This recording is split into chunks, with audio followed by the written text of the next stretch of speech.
Hello, mech fans, and welcome to the Valhalla Club. Grab a Fusionaire and join us as we talk Battletech and the latest happenings around the Colorado Battletech community.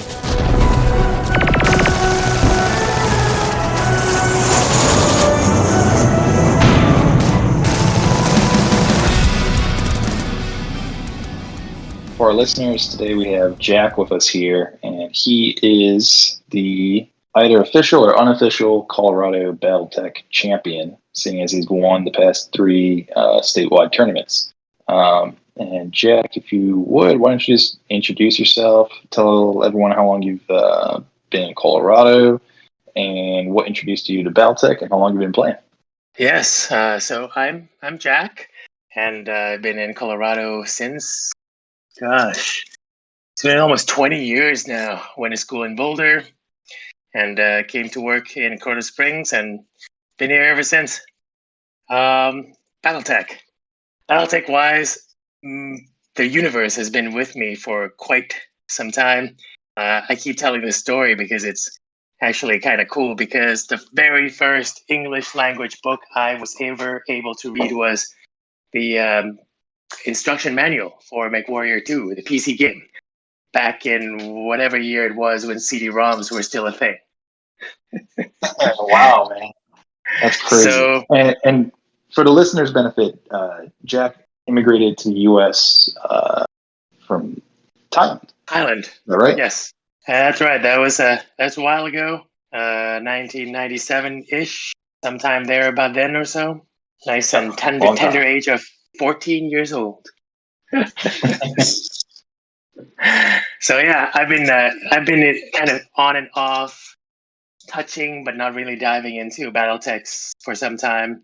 MechWarrior, some of the novels back in the day. Was reading novels all the way up to spoiler alert, when what's her name, Omi Kurita bit the dust, was the last thing I remember before I kind of broke off with BattleTech for 40K for a while. So yeah, I've been in and out of. Are those the dark years that we don't talk about, or? Well, I kind of just I wasn't around long enough to see the Dark Age thing come about. It just kind of faded away. Went into tabletop, did other things, but came back just last year, October-ish, when noticed that people were actually playing. I actually bought the new starter box when it came out a year or two ago, I believe, but couldn't find anybody to play with, so I kind of just sat in my pile of shame. Yeah. Well, we all got plenty of those. Oh yeah, and staring at me right now. Yeah. Squirreled away in your closet, garage, or in some cardboard box. Just a pile of shame. Not forgotten, but to rewind actually, and maybe we could make a quick note for Mike here. Our co-host is also going to be myself, John, and Ben, who's kind of our Colorado lore master slash semi-official CGL. Semi-official. He gives us he pulls the curtain back here now and is like, this is how the sausage is made every now and then. I do a little bit of writing, but that's about it. Behold.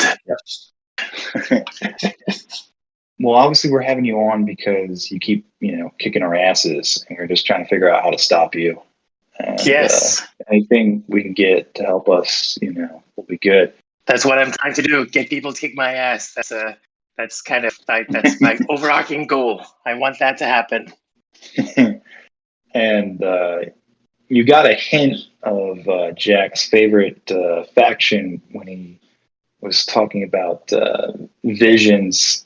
He's a Blakeist, so he's always got shenanigans up his sleeve for you. And is it right that Battletech was your first minis game, or did you start with like 40K or something like that? 40K. I got my teeth on 40K. I knew peripherally that Battletech did exist, but it was just so much more depth than my little 13-year-old me was able to really sink my teeth into, and all my friends were onto 40K. Actually, they were onto Fantasy Battle.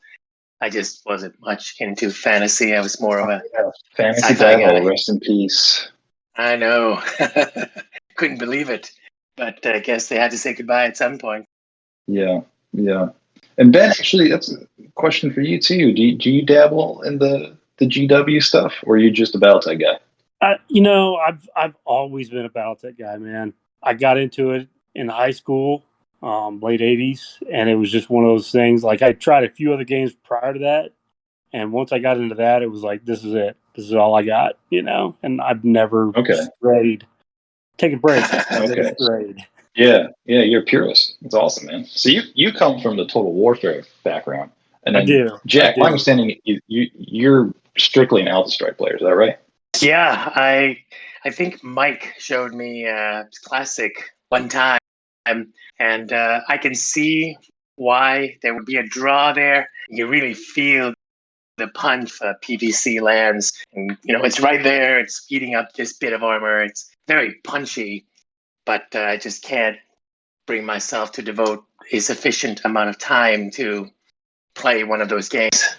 No, I hear you, man. Once you have kids, just finishing the game, it feels like an achievement sometimes. Yeah. Let's see. And we know you're a Blakeist. Is that your favorite faction? Honestly, I don't really have a favorite faction. Mostly the reason why I picked the Blakeist for this particular run was because I had already a substantial, collection of Comstar. Mostly because I started listening to Attacks, him always talking about Comstar. I was like, those guys sound cool, so let's look into them. So I did. And so I had a whole bunch of guys painted Comstar white already. I was like, you know what? Who are these Word of Blake guys? Let's look into them. And I saw they had all these Celestial series of mechs and battle armor. And I was like, these guys seem pretty cool. And so I invested a bit of time into that. You turned a dial from the Comstar scheming villains, like one more to the right, and then you've got like the Blake, just overtly evil, and then the new kind of we talked about it at the tournament, like the aesthetic on these like celestial mechs, they're very pointy, and it's very like late 80s / 90s anime inspired mechs, and they're certainly cool looking, but they are very unique. They're very different. I like them. Yeah. And you don't have a favorite, but do you have a least favorite or most hated faction? Either lore wise or just to play against mechanically. From I rather have a little bit of a slight distaste. I wouldn't say absolute hate because I kind of love and hate them all kind of equally, but for the period of lore that I was most familiar with, that is pre-jihad, the good guys, right? The Fedcoms, the good boys of Davian. I'm kind of like, oh my goodness, they're so Smurf, they're so beloved. I'm just so it just tastes. It's so sweet. It's just yuck. Good guys wear blue. Yeah, they're blue. They're red, white, and blue on their mechs, so they're obviously the good guys. So it's a little bit of a yuck, but I gotta say, I mean, like I was brought up in that lore background, so yeah, dude, I totally feel for Victor. Victor's a favorite character of mine, but I hate his good boys, the Fedcoms. They're just so good guys, so sweet. Yeah. Well, they didn't wait too long to tear themselves apart, so at least you don't have to go too long. Yeah. That's okay. I like all the factions. I just tend to gravitate away from the obviously good guys faction. What can I say? I'm a snowflake millennial. Fair enough. And lastly, do you have a favorite mech? Not just like a variant, but just an overall chassis. Hunchback. The Hunchback. Yep, Hunchback all day long. Yep, definitely the Hunchback because it's every man trooper mech. Has been ripped to pieces and put together in all the ways you can possibly imagine. Just very down to earth, get the job done. Love it. Good. Great, man. That's a great classic mech. Yeah. Just close in and destroy you. Or die. Yeah, and Explosion. Yeah. mostly die, because you're a trooper mech, you're kind of there in the background. You get blown up before Yeah. the heroes do all the time. Your AC 20 ammo bins go up, and that's about it. Yeah. Can't always be fame and glory. Well, anyways, Jack is a regular contributor to our local Colorado Discord server, and I think we're old nerds here. Oh yeah. He likes to crunch numbers, units. I think you have like an Excel sheet you use, or do you just go on master unit list? Both. I mean, you start with the master unit list, right? Because you gotta figure out who belongs to what faction. I mean, that's kind of how I operate. Is I pick a faction and era of interest, and then I kind of just peruse, kind of browse along them and see what looks good, and double check to see if the physical model actually looks good. And hey, that looks good. Let's check out what it can do. Go through all the variants, and the Excel sheet comes later when I actually really want to crunch the efficiency numbers. But yeah, that comes way down the line after I figure out looks good in physical form, actually belongs to a faction and is unique-ish to that faction, just to form a theme first. But yeah, that I do both. Too much time. That's great, man. That's great. Yeah. I mean, it's a nice thing about games like this. You can spend a lot of time thinking about it when you're not playing.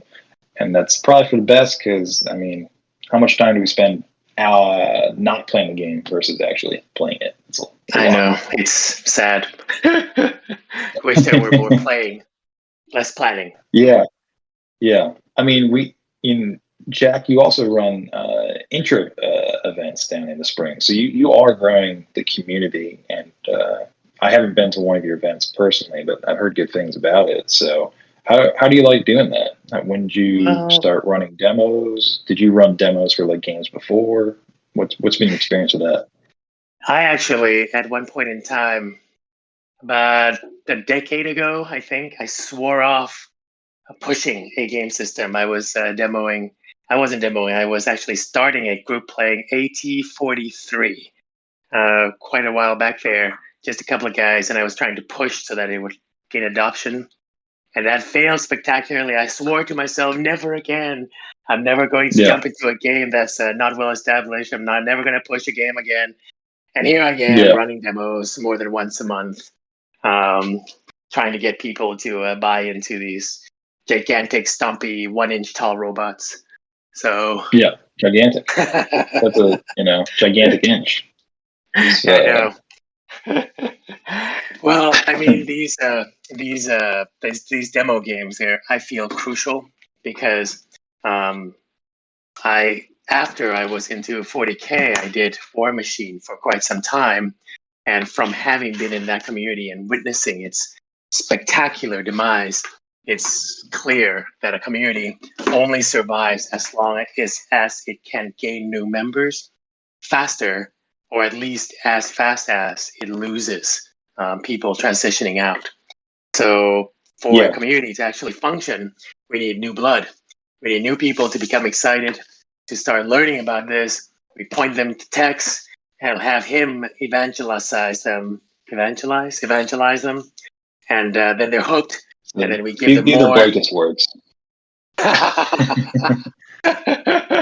That's right. Baptize and BTEC. Yeah. So you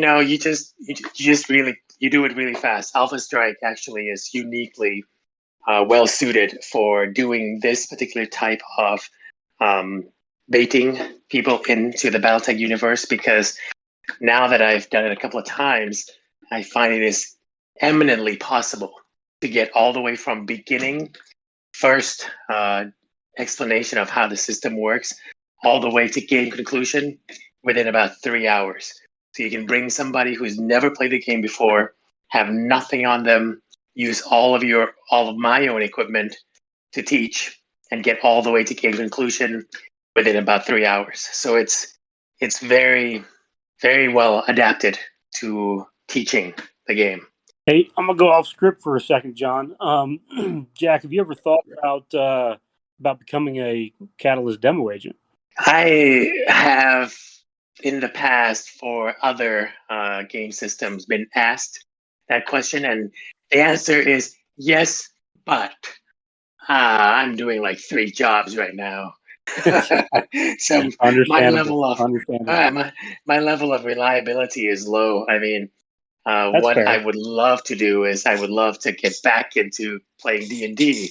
You know, I used to run Mhm. a not a D&D. It's actually Iron Kingdoms War Machine role playing game for a couple of people for a while, and that was a great time. And I just love doing all these tabletop stuff. But right now, I'm pared down to maybe 1 day a week when I can get out for a couple hours just to vent steam. So the answer is yes, but my level of reliability is extremely low. So I don't want to like Understandable. commit and not be able to deliver right now. Understandable. Yeah, Yeah, it's sad. totally get Wish I could that. do more. I was just curious with the amount of intro games and stuff you've been doing. That's a perfect spot for you to get in there and really kind of blow up the southern area of Colorado to make that happen. Yeah, and I found that there is a lot of interest in the community to do this because I do understand and appreciate the WolfNet philosophy of making sure that when you have this type of uh, display, I guess, a exhibition, all of my Mhm. intro games, I try my best to make it look like an exhibition game, make it look good, because you're right, it is the beautiful terrain, it is the beautiful mechs, it is the people gathering around and looking like they're having a good time that draws people in. They see the terrain, they see the mech, they see the crowd, and there's an energy to it that draws people in to get into this universe, which is really helped by the fact that these mechs now look amazing. They just look delicious, magnificent. Yeah. Delicious. All right, I don't know about that. Well, they look delicious to me. And Ben, you previously were a demo agent for CGL, is that right? Back in the day when it was Fan Pro, man, I did that stuff for a long Oh time. wow. But like Jack said, man, it's a lot of time commitment, and it got to a point for me where I was like, I just couldn't commit to it as much as I should Yeah. be doing. You feel a Yeah. certain sense of responsibility when you're trying to do that and grow the community and stuff. And if you can't commit to it, it just you can't. No man can serve 2 or 3 masters. All right, I'm already serving at least 3.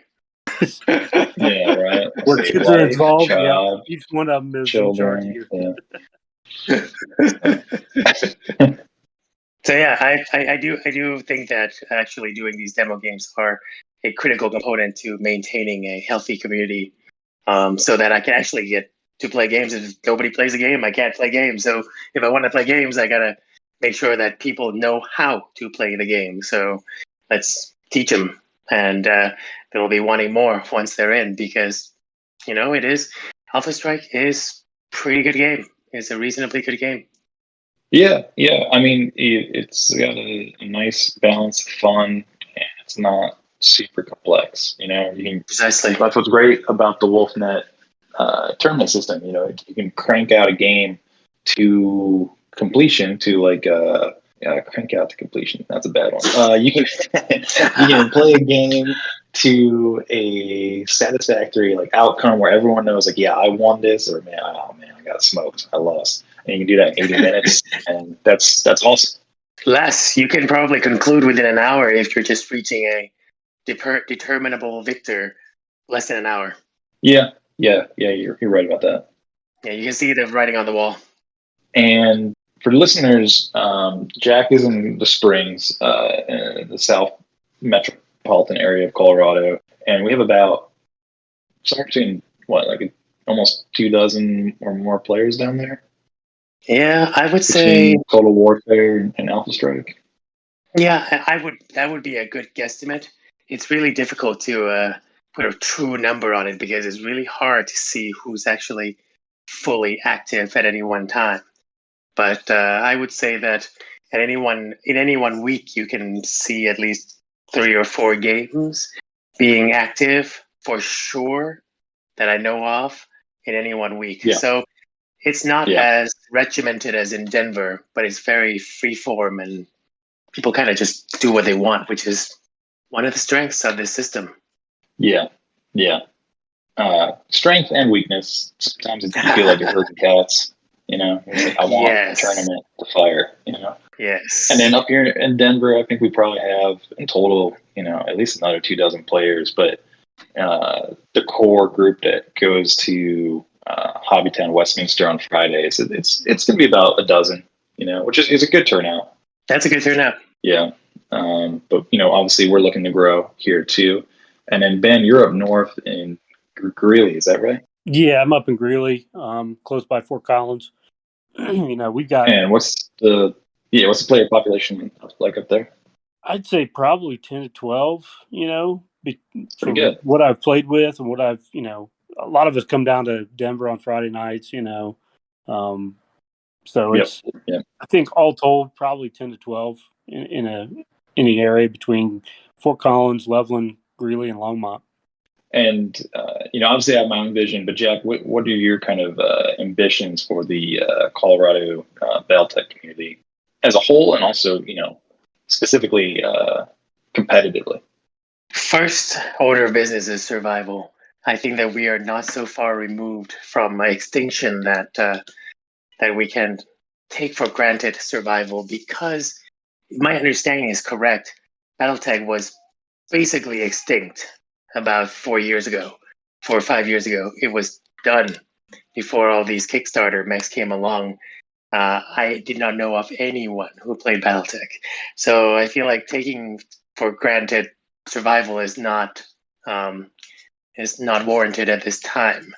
But beyond that, if we are able to maintain a sufficiently high number of new players, if we could have more regular tournaments, especially using the AS system, it's I tell you what, a lot less taxing to play a AS 350 tournament than it was to play a War Machine or a 40K tournament. My goodness, those you feel like you just ran a marathon after having done one day of 3 games. Is that because of complexity and like rigor, or just time? No, it just takes longer. You got to stand there for 2 hours to finish a 40K game or a War Machine game. As the 200 points of Alpha Strike, you're done in 60, 80 minutes. So you're done. You're moving on, and it's good. Yeah, and I came from playing X-Wing before Alpha Strike, and that was in a lot of ways the same charm for X-Wing, where competitively you play a match to 75 minutes, and it's an done. hour and 15 minutes, right? And it's done. Yeah, and that's really where you want to be. Right. Honestly, like playing like hard games like Magic, where you can like crank out a game in like under 10 minutes. Sometimes playing minis, it's a bit of a drag. You're like, oh man, what? I gotta set up. But it is what it is. Yeah, I mean, it would be nice to have more of a tournament scene where, we would actually focus on the actual, I guess, competitive side of Alpha Strike a little bit further. Would be nice. That would be fun. I feel like that would introduce a whole nother aspect to the gaming community, because Battletech itself is very much a a la carte, Burger King, have it just the way you like it type experience already. And everyone knows that you can do that. And it's a great thing. You just play the game you want to play with as much complexity as you want to put into it. But to be able to meet people from further afield, I'm really actually envious of you guys who are going to LVO. I would love to go as well, but yeah, that's just not in the cards right now. No, I totally agree. Like from a casual perspective, it's great that the game has, advanced rules that you don't necessarily have to bother with, and you can keep the game very low level and manageable. But I think that is kind of the achievement of the WolfNet system, is that we have achieved, at least for tournaments, standardization. You know what I mean? Everyone kind of knows what to expect going in, and that's really helpful for BattleTech because I do think a lot of players are drawn in by organized play. They want to get out, they want to play in a tournament, they want to see how well they do against other people, and get a day out the house. And that's kind of my hope for Catalyst, is that they start putting out, organized play support, And it generates this feedback loop as well, because when am I most motivated to paint? Getting ready for a tournament is when I'm most motivated to paint. Everything just gets kicked up more when you have a event to work up to. So that's just it's a feedback loop. Yeah, having a deadline is great, Well, Dad, you want to show off your art, your work. You want to be able to let everyone experience the same joy that you get from painting and building and everything else. I'm going more for the participation award on the art side, but thank you. Fair enough. I mean, you'll only stay there for so long. Eventually you'll thirst for more. It's nice to see that we all want to see the community do well and grow. And you are right, with miniatures games. You lose a couple of key players, and the whole community can really fall apart for a local scene. So drawing in new players really is important, and we're thankful that you're doing that down in the Springs. And Matt's not here, but he is one of the co-hosts of the podcast. He's been hugely helpful in running regular events in Fort Collins and Denver. And in fact, he provided the miniatures for me to play my first game of Alpha Strike at Hobby Town, Westminster. Yeah, so he's just been all around good dude, been super helpful. But that's great. It's nice. We're all kind of on the same page. And there is, I think, certainly Colorado, it's unique where we have more people moving into the state, and we have a lot of engineers and IT type people, and a lot of military veterans. And there's a lot of overlap for like nerds that want to play military sci-fi. So there's definitely potential for player growth here, which is great. Definitely. And well, now that we've kind of talked about that, if you're all right, we could kind of dive into a little bit more of the competitive side of things. Let's do it. What's been your experience playing in Colorado tournaments? Let's get other players out there. Hey, they're a ton of fun, but what's your Jack's take on it? Oh yeah, they're definitely. It's a whole bunch of fun. So far, just to recap, the 3 events that has existed for Colorado up to this point in time was last year's Battle for the Sphere, was the Razzlehog tournament, and the Colorado Premier Open. So this was the last year where the scene has really kicked off, with Matt and David really leading the initiative to get these statewide events going. And I think you guys give me a little bit too much credit. I would say that unofficial is definitely the way to go for my having won these events, because they are quite local, as in I was kind of semi hoping that we would get a lot of out of state people coming up to this last Colorado Premier Open one, but we're all still pretty local. So even though I was able to win these games, I would not say that my exposure to the meta is comprehensive. I only see what we have put on the field here locally. So what I do has been effective, but I would not say that it has been tested really against what you guys are going to go see in LVO. So that's why I'm sure. Wow, I wish I could be going, but you know what? I'll just have to experience it vicariously from you guys talking about it afterwards. Well, let's focus in on the Premier Open for this discussion. And that took place a few months ago in Castle Rock. It was a really nice venue. Inconceivable at Castle Rock. Yeah, nice venue. We had a dozen players coming in from overstate to play.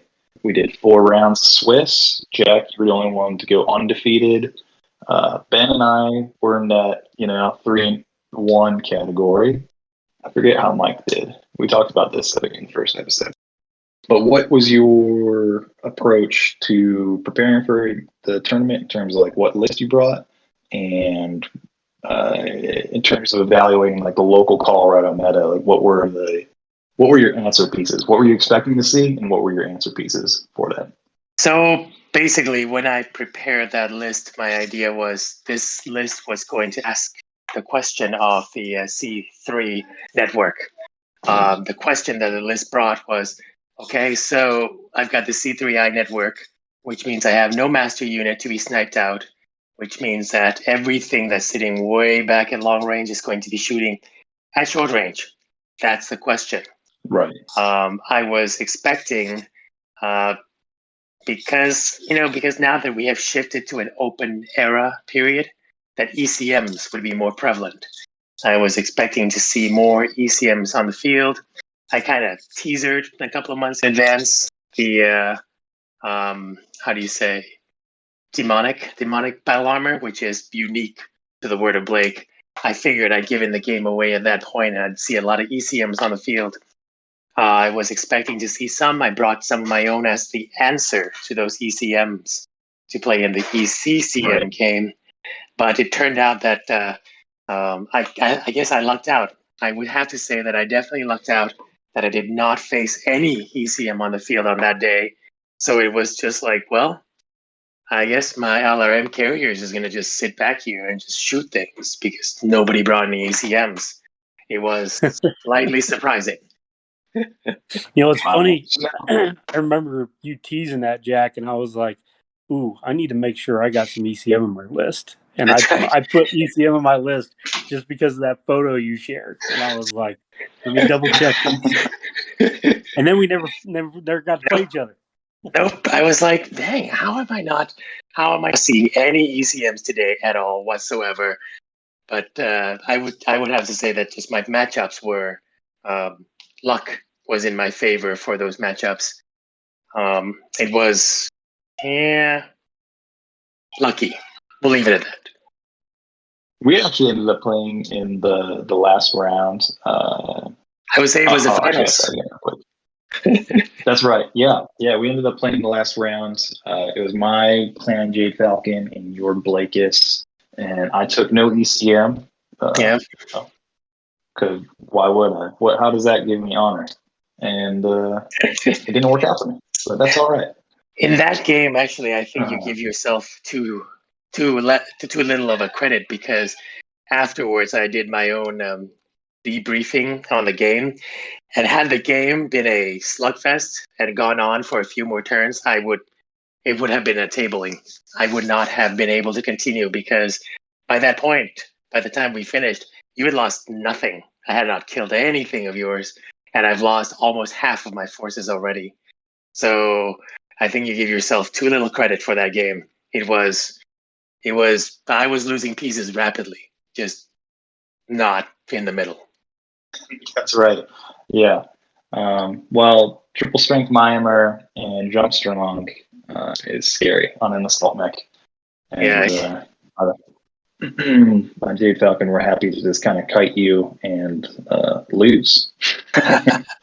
What I've actually looked at more recently, your list actually was a little bit inspiring. It was for me to look more into the idea of skill 4 pilots. I think that I mentioned while we were there on that day that, I don't really like skill 4 pilots because it doesn't seem efficient in terms of delivering damage to target. It's so difficult to hit things that are TMM 4 or above. I'm coming to revise that opinion because you have a lot more dice, and I was losing a lot more dudes really quickly.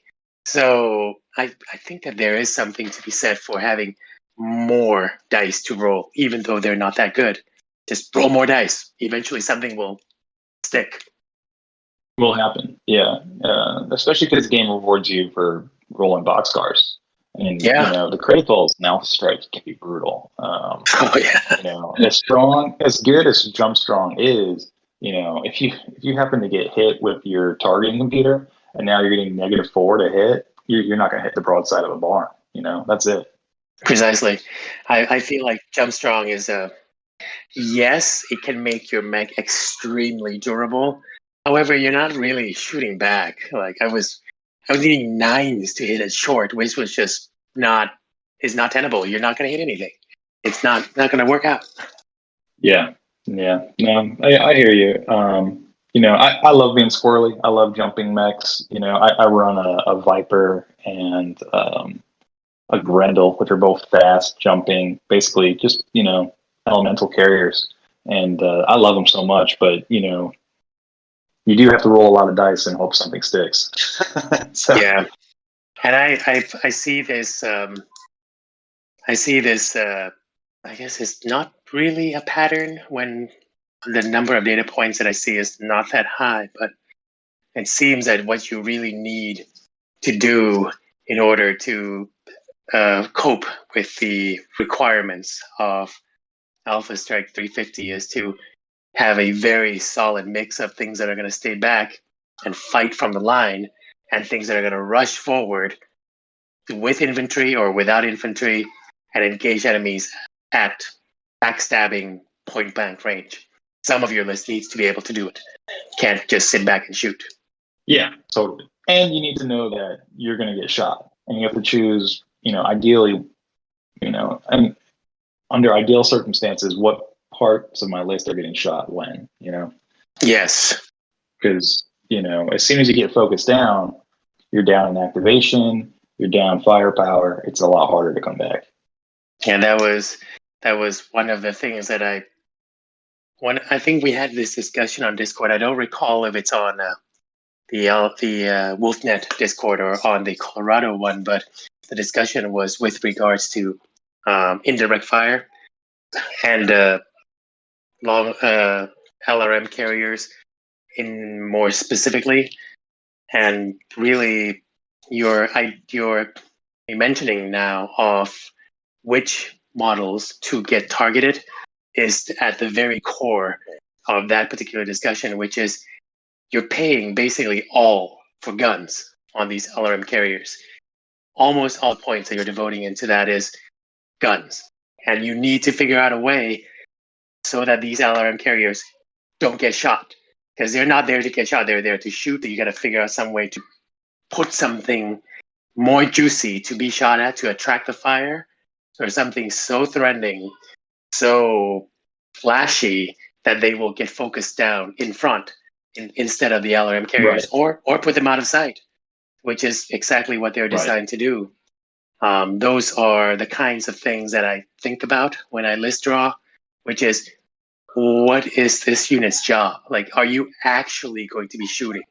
Are you actually being there to get shot? Is your job to get shot at? Is your job to go into melee? Is your job to just survive and complete the mission objective, be that battle armor that gets dropped with a +6 target number to hit with the help of your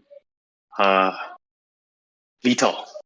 Yeah, I agree with you totally. And, for people who want to spend more time building their lists and ask themselves more questions in their off time, you ask yourself those questions generally, and then you can also contextualize them within each scenario, because who your point man is and who your objective grabber is going to vary based on the scenarios too within the Wolfnet system, which I think is a lot of fun.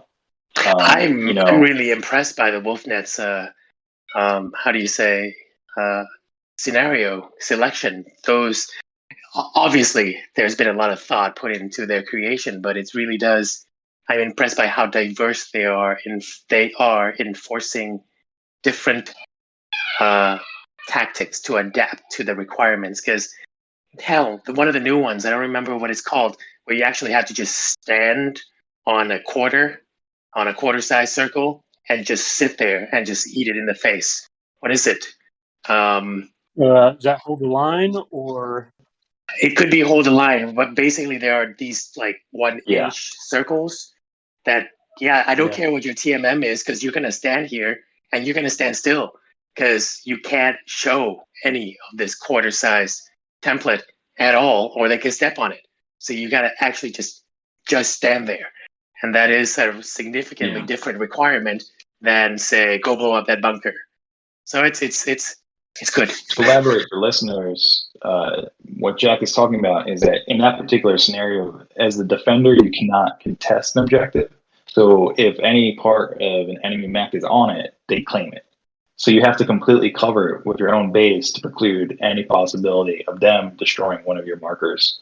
And not only is that kind of I hadn't thought of that myself when I first read the rules for that scenario, and the only time it ever occurred to me was talking to Jack on the Discord a couple of weeks before Copa. You kind of have to cast a more discerning and analytical eye on some of these scenario rules to really see, like, oh, I could do this or that. Like one thing I just learned recently is you can step on the entrance to a bunker to keep an enemy infantry unit in there, so it destroys the bunker, but then it kills itself too. And I was like, what? Like I would not have thought of that.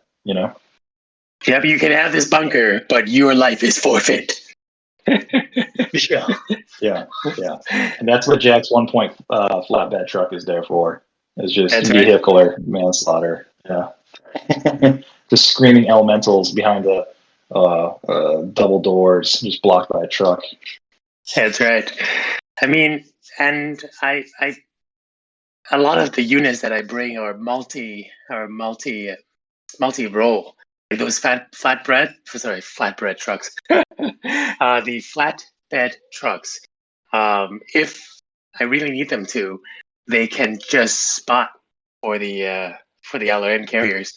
They are definitely not optimally there to drop indirect fire, but in a pinch, I could use those flatbed trucks to spot for a direct fire as well. So really, ideally, for these AS350 scenario packs, you need your guys to do more than one job because there's so many different scenarios you're going into. Yeah, absolutely. You can't afford for your units to be one-dimensional. Right. Unless your job is just to not die. Yeah. Well, was there any scenario that you didn't want to see rolled up at the tournament? Because we played King of the Hill, Domination, Overrun, and what was the fourth scenario? Let me think. King of the Hill, Domination. No, we didn't do Capture the Flag. King of the Hill, Domination. No. Which one was the one with the 4 zones where you have to occupy all 4 at the end? That's Overrun. Overrun. That's Overrun. Yeah. Yep. Yeah. And Rampage. I'm blanking out on the fourth. Was it Bunkers? Say again? Oh, Bunkers. Yeah, we did Bunkers. Yeah. We did Bunkers. There we go. I did So not. Was there any scenario you didn't want to see rolled up? Yeah. I didn't want to see a stand-up fight. Okay. It was I can see because that. it's not fun, and you know what? My thing is I want to show up and I want to play fun games. So I did not want to play a stand-up fight because sure, okay, let's do this. And at the tournament, and Ben, feel free to chip in too. We saw a lot of VTOLs. We saw a lot of artillery. We onboard and offboard, actually, which is pretty interesting. And we saw a lot of conventional infantry and battle armor infantry. What were your? I think you played against all of them. So, what was your impression playing against them? Did you have any difficulties with any of them, or do you have any advice for the listeners about answers? Because more than likely you're going to see one or more of these type units in your games. You want to take that one first, Ben? Yeah, sure. I mean, I think from what I recall, I lost my first game, and that was the Zones one, Overrun, I think it is. Yeah. Yeah, and that was one of the games I'd never played before. So it kind of threw me for a loop. I was trying to figure out all the different dynamics there. And I can't remember who I think I was playing Josh, maybe, in the first round. And he had a really good grasp of what was going on, and I didn't. And it just he had some decent medium weight mechs that he was running, and Yeah. I had a couple of lights and a cut and an assault and a heavy, I think. And it didn't. He immobilized my assault in my own zone, so it just Ooh. didn't turn out well. But I Yeah. think he had 2 VTOLs that he brought in that were dropping troops behind my 2 LRM carriers I had, and I had to completely just turn and kill those things as quickly as I could, because I knew those VTOLs were just going to run around the board and snipe at me the whole time. Was it Josh F? I think so. I think it was. Yeah. Yeah, He was running a Davian group. I think it was. he and I sparred in that scenario previously, and we were really dissecting that scenario quite aggressively, because I believe it's one of the new ones, to see how you go about engaging the scenario, which is, if we return to the previous question on how to prepare, practicing the scenarios is really helpful. Definitely is. Yeah, totally. So yeah, to answer the actual question on battle armor and VTOLs and combat vehicles, etc., I kind of assume their presence because all of these jobs can be done with various types of mechs, but they can be done better by the other types of chassis. For example, you can have the Dasher H, which delivers massive amount of damage to the back arc, but it's got 2 hit points and it doesn't jump, so terrain is going to be a difficulty. Whereas you can kind of do the same job with hover tanks or VTOLs, which may be cheaper and could possibly do the same job, especially if they come in and, as you saw, Ben, drop off the battle armor. So you can drop those 5 pips of damage to the same place faster while ignoring difficult terrain. You just, in my opinion, I think, need to expect that you're going to have these jobs being fulfilled by these other chassis type, whether they be VTOLs, battle armor, hover tanks, heck, even the standard mech job of standing there and slugging it out can be done quite competently, if not better, with tracked tanks. So all of these jobs can be fulfilled by non-mechs. It's just mechs can kind of do all of them almost as well at the same time. They're more flexible. So I just view them as alternatives. You only get 5 vehicle picks versus 8 mech picks, which is That's big. right. That's right. And having your VTOL lose its mobility in the middle of the air is catastrophic. Yeah. So they're I think they are a crucial part of Alpha Strike, in that they serve to highlight the strength of the mechs, make them look good because they can do all these jobs, sometimes not as well, but at least competently, and they can demonstrate how strong the mechs are when they actually can do what they're there to do, which is kind of just standing on the line and flexibly engaging at different jobs as the requirements arise, which these other platforms cannot do. The infantries cannot move as fast as a mech can. A VTOL cannot stand up and fight and take punches like mechs can. And tracked combat vehicles cannot stand on the line and fight if there are no forests like mechs can. So they can all do their job. They do them all very well. But the mech will always have the flexibility edge on being able to get across that hill faster, be able to take cover behind buildings, kind of take the partial cover, and not die at the first motive hit, like a lot of the VTOLs and hover tanks kind of die once they lose their mobility. They're just more flexible in their application. Yeah, no, totally. And you do pay for that flexibility, but it can be worth it, especially if you can leverage it. And like my list was I didn't have any vehicles. It was just mechs and elementals. Basically the clan invasion box and the heavy striker star box. Just plain love. Even if you don't run the specialists, you can still be successful. But the specialists you have to look out for, and I think especially VTOLs. Do you guys just throw a whole lot of dice at them and hope for the best, or flak, or just ignore them and try to kill the other threats in the opponent's list? What's your guys' answers to VTOLs when you see them? I think mine is usually just ignore them unless they're like spotting for something heavier.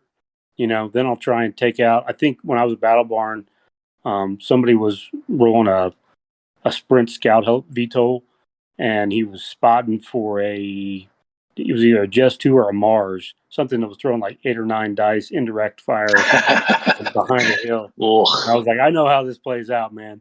So I was trying to kill that VTOL as quickly as I could, just to take away from that one unit's sole purpose. Yeah. If he can't do that, then there's no other point for that. Right. Sometimes, like when I played Gideon, like he had a VTOL that was running around spotting for like 3 or 4 different mechs, but I was engaging those mechs, so I just kind of ignored it at that point. So I don't know. Jack, what do you think? Well, if you ask Mike, the way to deal with VTOL is to drop artillery on them. apparently is a legitimate strategy. No, I just got really lucky with that one, because not only did it hit, it also immobilized it in one go. So it's kind of like, well, shit, that shouldn't have happened, but I'll take it and let's roll. Yeah. Michael had a low flying helicopter, and Jack clipped it by shooting a nearby hill with an artillery round. And that was the end of that helicopter. Yeah, I would not. It would depend on what the VTOL is trying to do, as Ben said. If it's trying to spot, and you could just engage the units it's spotting for, then screw it, leave them alone. They're not going to do any damage on their own, and you're already engaging the thing that they're trying to not let you shoot at. So screw them. Don't engage them at all.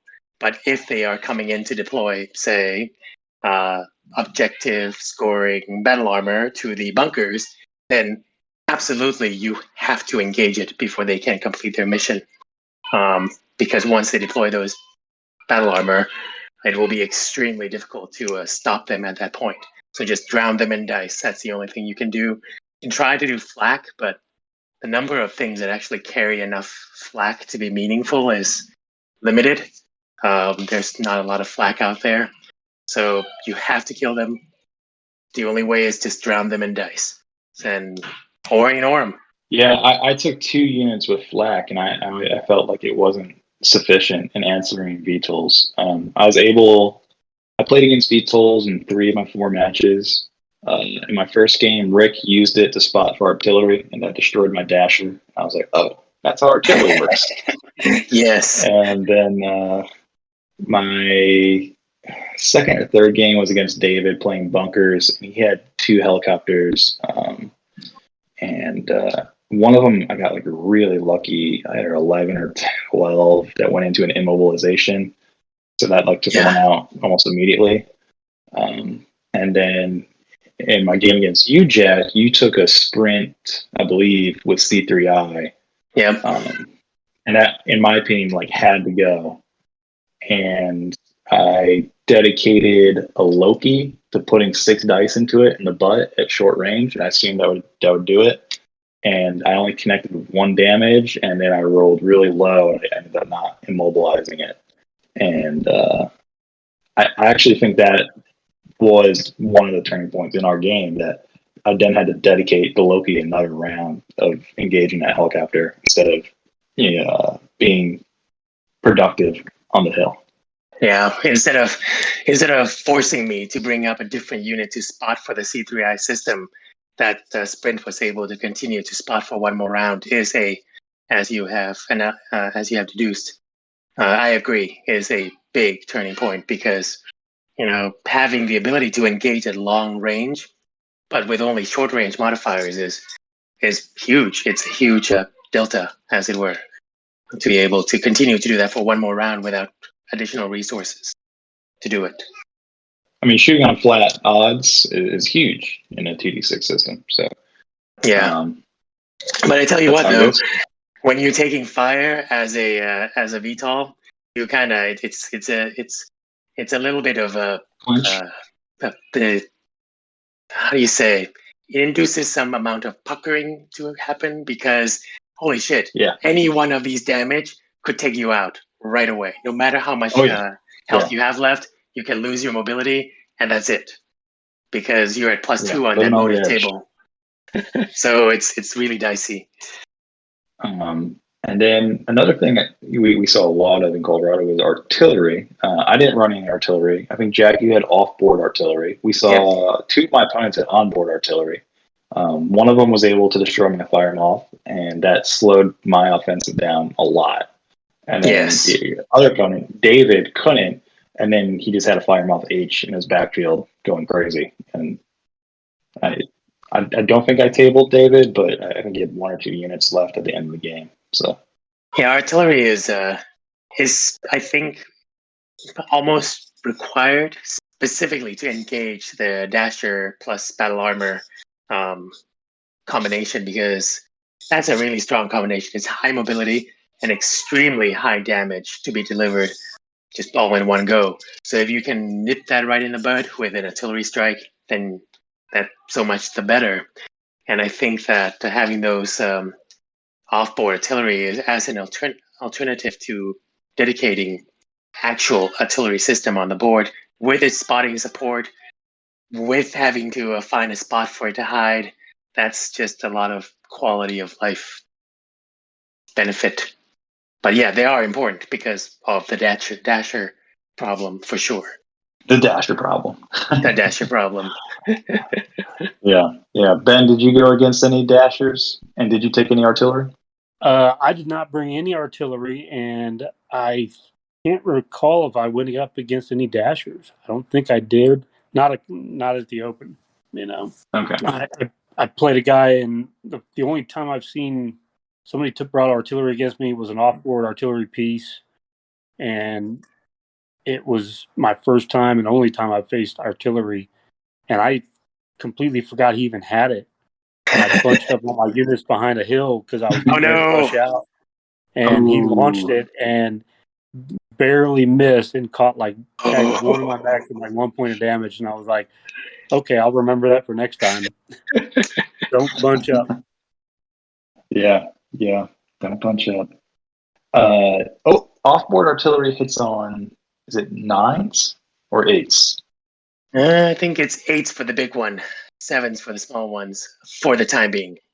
I mean, here it's skill rating. If you're standing still, -1. Point of impact is a +4. Indirect fire +1. Area of effect +1. And tag equipped spotter -1. So you could conceivably, if you take a 2 skill artillery piece, I want to say Sean Goolsby from Minnesota was doing a lot of that in the early days. He was taking a skill 2, standing it still, dropping it down to 1, +4, 5, 6. I mean, you're looking at 7s or 8s, depending if you do it right. Yeah, 7's pretty good. That's going to hit, 55% of the time? Yeah, about that. That's not bad because, you're doing 2 damage to an AoE, and that will erase a lot of light mechs or battle armor. Or hovercraft. Or hovercraft, yeah. Anything with a high TMM, so that you don't actually have to roll anything against with high TMM. Yeah. And low flying helicopters only.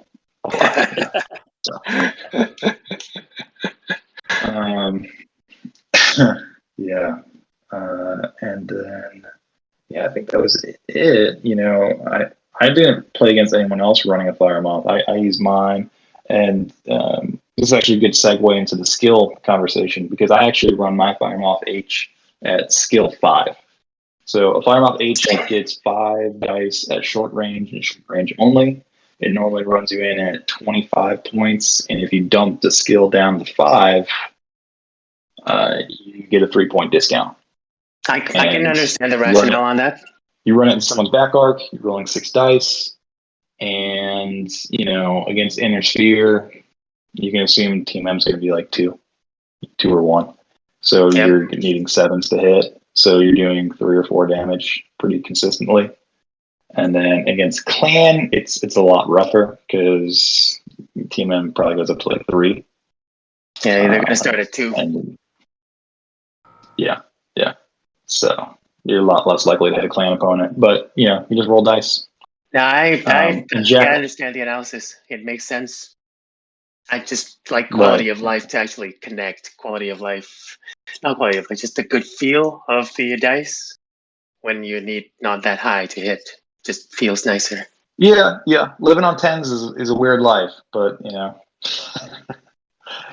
just gotta roll my bucket of dice and hope for the best. All my units were skill 4 and 5. Jack, all your units that shot were skill 3. And then some of your units that just kind of moseyed around and contributed were skill 6 and 7. Is that right? Right, more or less. I wasn't able to get the LRM carriers in at skill 3. Under normal circumstance, I probably would, but since they are members of the C3I system, I left them at 4, and they did pretty well. I was giving a bunch of units skill 3 just in case I end up. Heck, I'm losing the EZM fight, and now I actually have to stand up fight, and I wanted skill 3, so most of them were 3. Right. The LRM carriers were 4. All the other schlups who weren't intending to shoot were less. Okay. Yeah.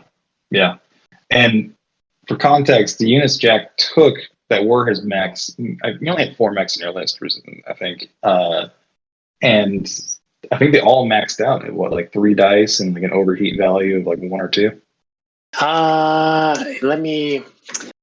Some of them are actually meant to shoot. For example, there was an Archangel in there whose sole purpose in life was to sit way the hell back and just decide to either stand still or to walk to reposition, but ideally it wanted to stand still and just shoot at extreme range because it had 4, I believe, all the way out. So 4, 4, and 4 all the way out.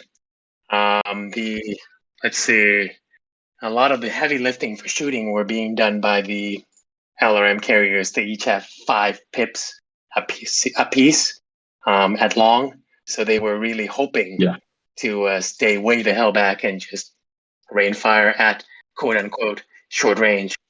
Okay. So the Archangel actually has 4 for 4 all the way out, but overheat of 1. Never going to use that. Never want to get in closer than long because its job is to shoot at long. The Seraph was the assault that you were speaking of, John, with the jump strong.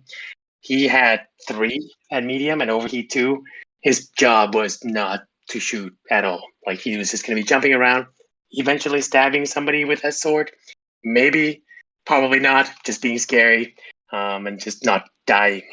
There was another mech that was a heavy. He was also a 3, and a medium. He was also a 3.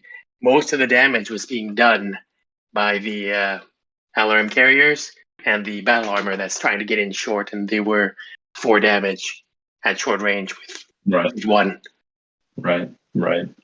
Yeah, because for those who are wondering, how are my units priced? Why does it cost what it does? For Alpha Strike, it is converted from Total Warfare, and then there's a formula for pricing that's applied to it. And one quick example is that short and long range firepower are priced at half the value of medium firepower, because medium firepower 8 times out of 10 is going to be what you're using. Yeah, 90% of the time you're going to be shooting at medium. Yeah. And before we go forward, Ben, just real quick, did you run a variety of skills, or were you rocking bog standard 4s? What's going on there? I don't think I ended up playing yet. Yeah, I had a mix. I had a flashman I was running at skill because I brought an SLDF list. I had a flashman running skill 3, and then my 2 LRM carriers were skill 3. Nice. And I think pretty much everything else was skill 4. My heavy hover transports were at skill 6. Um, Yeah. I think Definitely. that was about it. Oh, my So that Nighthawks were at skill 3, I think. My little Nighthawk battle armor. Oh wow. Yeah. See, now you're starting to say things that I'm not familiar with. That's actually the really cool thing about having open arrows is you get SVF, you get Blakis, you can even have Ilclan all playing at the same time and be relatively balanced. my Blakist were actually rocking a squad of Nighthawks as well, because these guys Nice. had a suitcase Wow. full of ECM equipment on them, just so that just in case I end up in an ECM fight, I had another ECM in a suitcase. Yep. Those little light ECMs they run around with, and their stealth armor too. So And they have they're pretty stealth solid. armor, and their jump, and their TMM1. Mhm. These guys are really hard to be killed. Yeah. Yeah, I Yeah. really Battle like. armor is a pain. It's funny how many similarities there are between your two lists. Actually, I wasn't aware that you both were rocking double LRM. Oh my gosh, double LRM carriers and the stealth armor and everything like that. Kind of seems like you were approaching things from the same design lens. Well, Border Blake is the inheritor of the Star League, so it only makes sense. Never. I was impressed by your theme that you built on, Jack. That was really cool. Like Angels and Demons thing. I really enjoyed that. I think that's Oh, really thank neat. you. That's how I build this. Last time before this one was bears, because I had baby bears in the metal armor, little Ursus bears, Kodiak bears, grizzly bears, all the bears. That was the last theme, Yeah. and this one was all the angels and demons. So I like that kind of. That's where I start my list, is some kind of a theme, and then we'll go from there. How do I make it work? Yeah, that's one of Yeah. the things when I got into Alpha Strike about a year and a half ago. I was already building a lot of stuff, faction era things, because I just liked building stuff with a theme behind it, and I think with Wolfnet going to that faction era restriction, it really hasn't hurt me that too very much at all, just because I was already doing it, and it was like that's just kind of par for the course. I like making a list that is themed about something, Right. There's that endorphin that your brain gives you when all the puzzles fit into the right places. Well, you want to have connection with what you're doing. I'm sorry, say again. Oh, I was just saying, you want to have connection with what you're doing. That it makes sense to you. Like, yeah, these guys are here at this point in time because that's where they would be. Precisely. But thanks for bringing it up, Ben, because yeah, it was impressive the Angels and Demon thing. That was very cool. Thank you. And I'm honestly a little disappointed I wasn't able to play Ben playing SLDF Green. That sounds fun. So I guess we'll just have to wait for our next Battle for the Sphere 2. It's coming up in soon, very soon. Yeah, 2 weeks, I think. Yeah. There's a good menu of different things that can be done at those events, which I'm looking forward to Matt's mini campaign for the day thing. That seems really interesting to me. Yes, that's right. Matt, who we mentioned earlier, being so helpful in running events, he's going to be running the Battles for the Sphere North out of Westminster Hobbytown. And one of the events he's running is a campaign in a day. So there'll be linked narrative games that players can participate in that will form future things in the scenario, and they can play out an entire campaign, narrative scenarios linked together in one day. So it should be a whole lot of fun. Yeah, he's having his. Sorry, go ahead. I'm sorry. No, please, after you. He's having as one of the options for that is to roll on the random assignment table, and I'm like, what the hell is a Clint? Like, where do I even get? Like, what? Why would you do this? Oh man, That's true. That is true. He's posted up some of the details you can find on the Colorado Battletech Facebook page or in the Discord server in the events tab. You should have the files. And the narrative is being based on the Great Death Legion found the home core. Is that right? That's correct. All right. Yeah. So it's based on the Grey Death Legion's finding of the Helm Corps and then the FWL, Free Worlds League forces being directed against them because they've been accused of committing atrocities. And this is actually a turning points campaign that Ben wrote for one of the source books, Ben, or a That's turning correct. point. Turning Point's helm. Yep. Yeah, I Yeah. wrote that a little bit ago. You know, it's based in the Succession Wars era, but I know Matt has kind of tweaked it a little bit to bring it in line with the Civil War era. So you'll see a lot of newer tech. I don't know if he's going to run exactly the way the scenario is built in the book. I'm sure he'll have to do a little bit of tweaking here and there, but he's doing a good job with it, and he's gonna put on a really good event, I think. Yep, looking forward to it. Me too.